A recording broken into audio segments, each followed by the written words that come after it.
Let's talk into the ether a little bit. Where do you even start? Because the ether is a thick place and it's got a lot to say and communicate. I think about how aloof a lot of us must feel, the need to ground, the need to get our roots back into the earth. But not only that, but in that aloofness, the need to extend our branches up into the sky. Kind of like a tree, you know? We too come from this earth. We too come from the sky. There's a lot of connection missing in that regard, both ways, up and down, down or up. A lot that needs to be reestablished.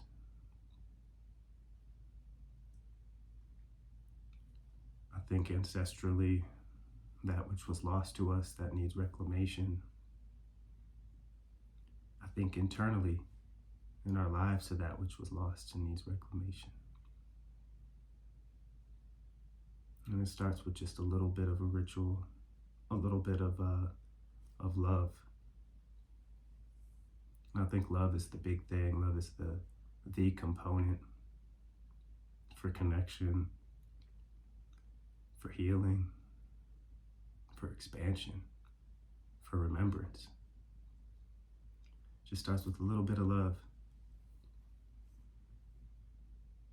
Putting our love out to the earth, whether that mean, like in my case, I enjoy feeding the animals outside. I got little water dishes out in the front and the back.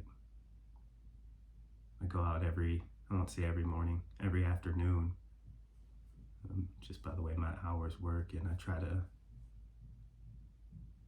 put some food out for the animals, and I love to watch them all come scurry in and eat in all their forms, from small to large. I like to fill the water dishes and watch them drink water, because it's dry out here where I'm at in Colorado. So sometimes there's not water. I know they're thirsty too. I'm thirsty right now. I like to feel that sun on me, stare up at the sky and feel that connection too. There's a lot that's required in that connection and to sustain it. And all of these things for me are things which were built over time. I've always had a fondness for the wildlife and for the sky. But more recently in time, I've made it something in terms of a connection piece. And wanting to connect further with them. It's become a little ritual of mine. It's become like church for me.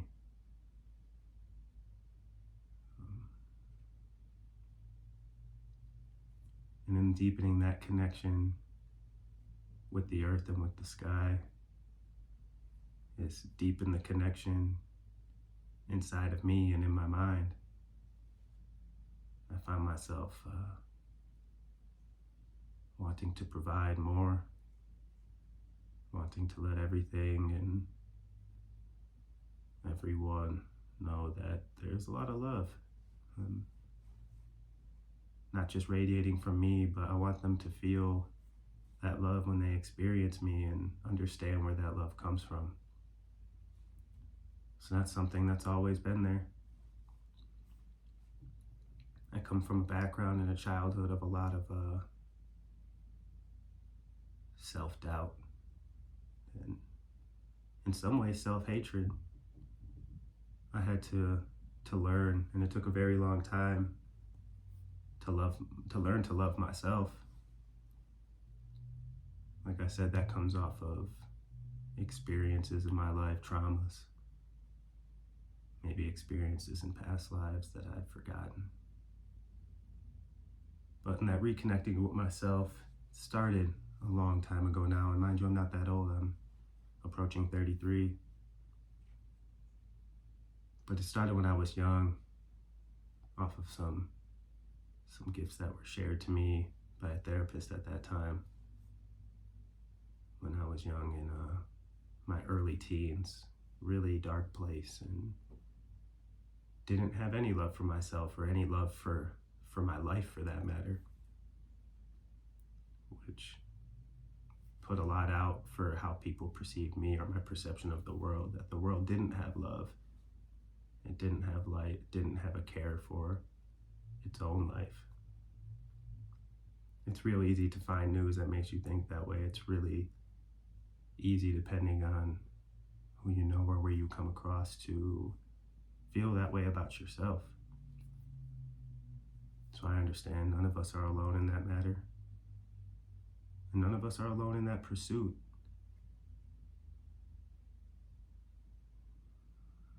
It started with a little meditation, which has now grown into a fundamental piece of my life. And there's a learning that's necessary to quiet all the chaos and quiet all that madness that's going on in our heads and in the world, and to see the love and to see the light and the beauty in things, the things we do have, the things the earth does provide. And so in starting with myself, I had to get a little selfish in that self-recovery so that I could learn to love myself,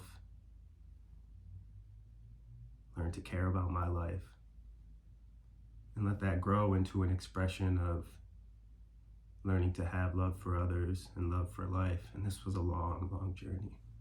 But where I stand now, you may never understand or know that in terms of contacting me now, based off of the amount of radiance that comes off of me and that love and life. And it's not even something that I like to take credit for in terms of like my ego, you know? We all have one of those, but my ego was very destructive towards me more than it was like, let's hype things up and you're the shit, whatever that may be. And so sometimes I pass that credit off to, oftentimes I pass that credit to something beyond myself. And going inward to find myself, let me find a glimmer of light that turned into what feels like how the sun hits me when I go out and put my feet on the ground and throw some food out for the critters and feel that sun on my chest. It's a reminder of the light that I found inside myself, and that relationship that I began to develop, which has brought me here to where I am today.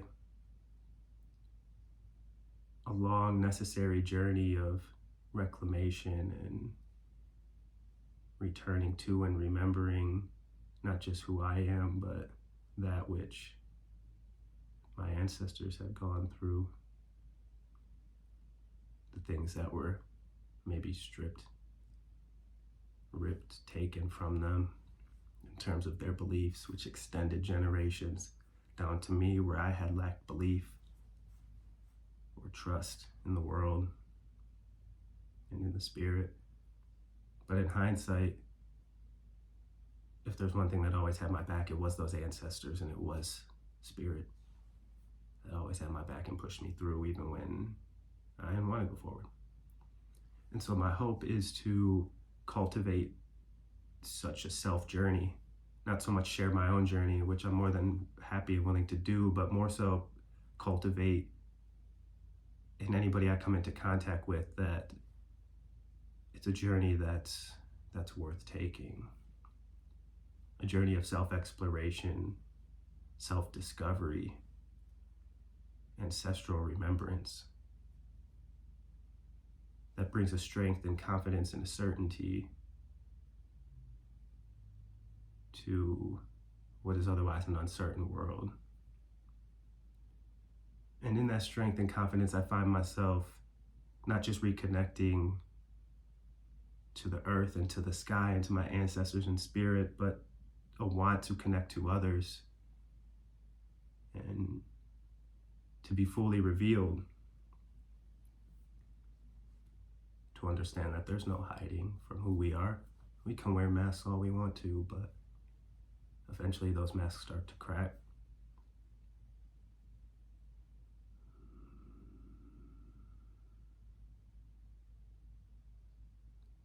And in the cracking of that mask, our true self comes out. And for me, my true self, even when I had hatred for myself, was because I had so much love that I wanted to show and I wanted to give, that was at times stifled or that I was afraid to give. But I'm no longer afraid. None of us need to be afraid, because love is the most powerful force that we have. It can look like many things in many different ways, but it's really a primordial force that facilitates so much growth and discovery.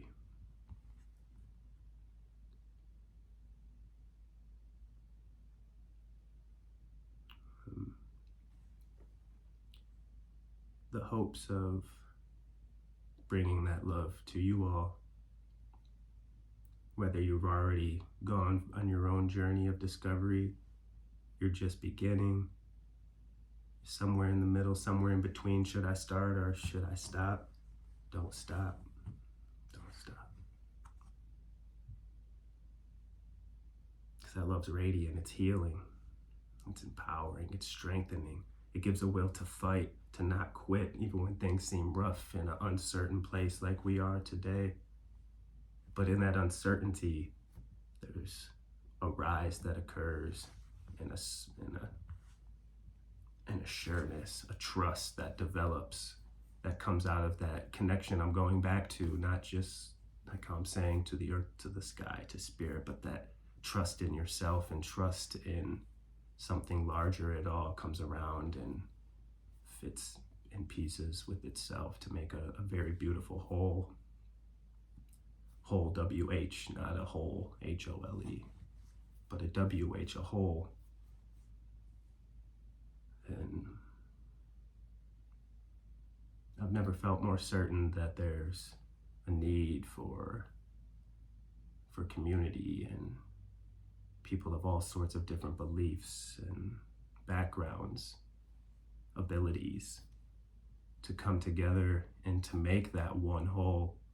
Because when you put all of those pieces together, man, do we get something powerful.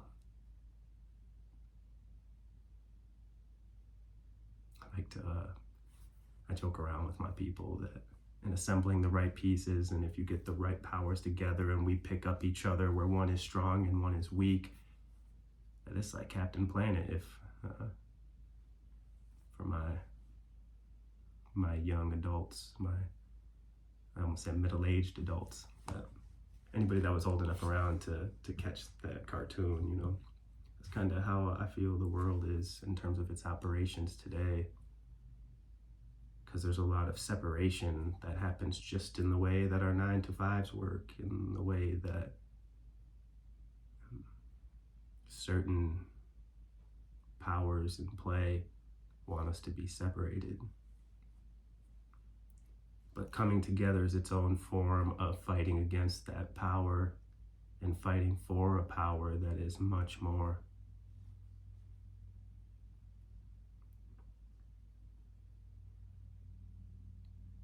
And there's an excitement that rises out of that trust and that structure and bringing the right pieces together. And it's something that over the course of my young life, when I was much younger, I would have these conversations with my mother and always wonder, like, you know, there's people around me, but like, where is the team?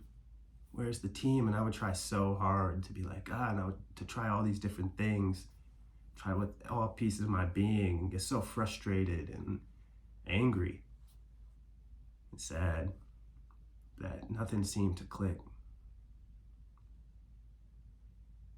And over the development of that self-love for myself, and as I start to put thoughts into the ether and wishes and prayers out there to whatever titles you want to use for that larger piece, the universe, the source, the absolute God, you use whatever is comfortable for you. But when I started to develop love for myself, and started to put out what I desired into the world, the response that came out of that, and the places it took me, and the people it brought into my life,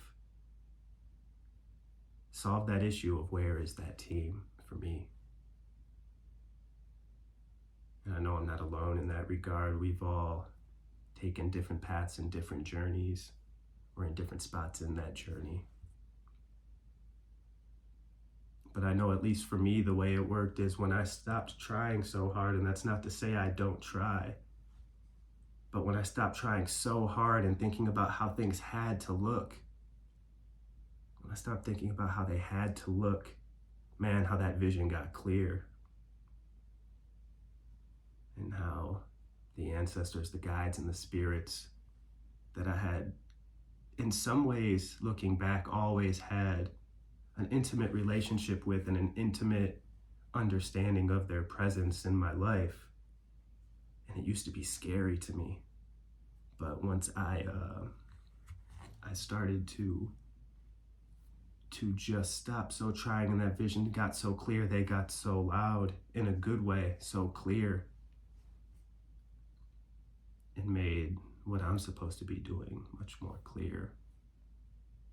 And me just being me is not necessarily a fit that fits into any traditional role or any traditional job. For me, my fit is more of a spiritualist, a mystic, an ancestral shaman, a healer. We all have that power. We all have a different power within us. And it looks different for all of us. But for me, I've become very certain of my path. And things that used to be scary to me, things I used to fear, I no longer fear. And one of those things is love, to bring it back full circle. And man, how powerful love is. Love of another, love for yourself, love for something larger. And to come more full circle, it really started, like I said, with finding myself, establishing my beliefs, sometimes questioning those, but establishing them nonetheless, to the point where I don't question anymore. And if I do question, it builds further depth of understanding into who I am and what I'm supposed to do. And so I call out to them, and they tell me to call out to you, to whatever fashion that may work, or whichever ear you may hear that with, and whatever that means to you. But it means a lot to me to be sitting here now, with this djembe drum with wood from West Africa, which in a roundabout way, just the world lined up in a way for me to receive what is to receive what is a physical gift of love from those ancestors, for the want to understand them, the want to remember the love that I put out, and the love that they've always had for me, even when I was unaware or unwilling to hear or accept. Same with love of others, and love of friends, and love of a partner, you know? Love's all we got.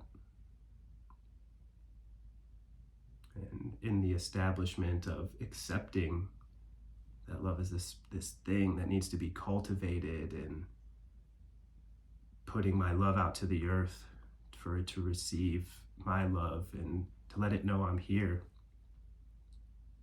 it lets me know that it's got ground for me to stick my roots into. And looking up at the sky and watching the stars or the clouds during the day, or the moon at night, or feeling the sun during the day, and putting my love out there,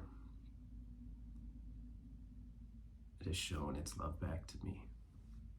And putting my love out to others, and just being myself fully expressive, revealed fully, and letting those that I love know that I love them,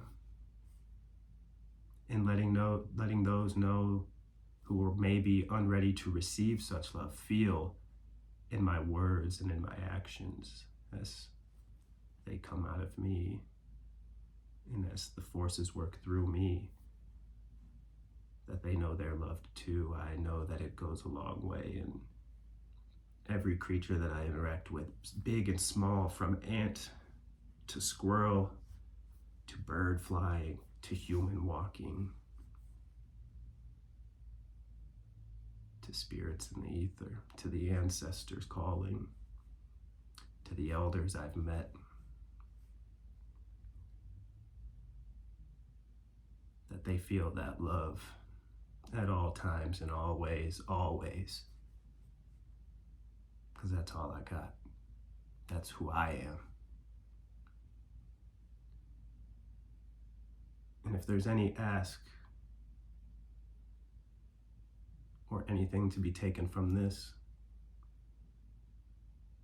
it's that you all too find what love means to you.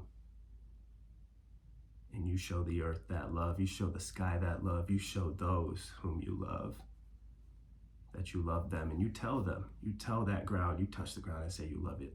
You look at the sky and say how much you love.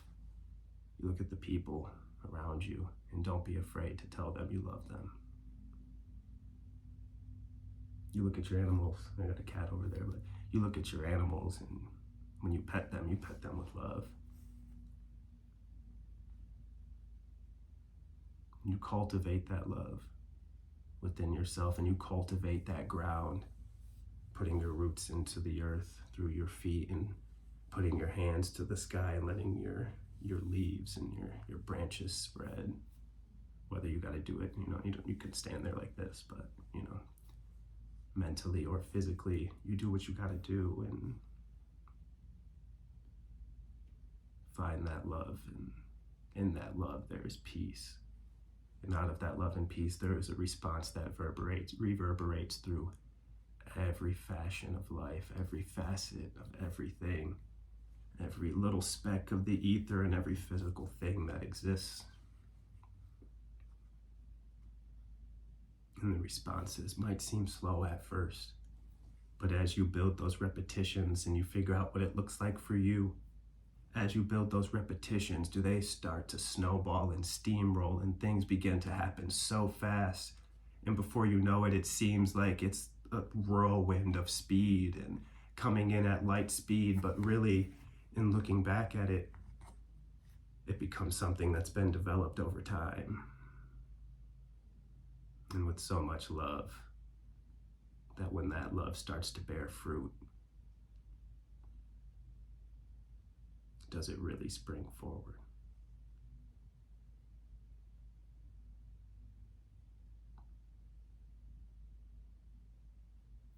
Love to you all. Thank you for spending time with me.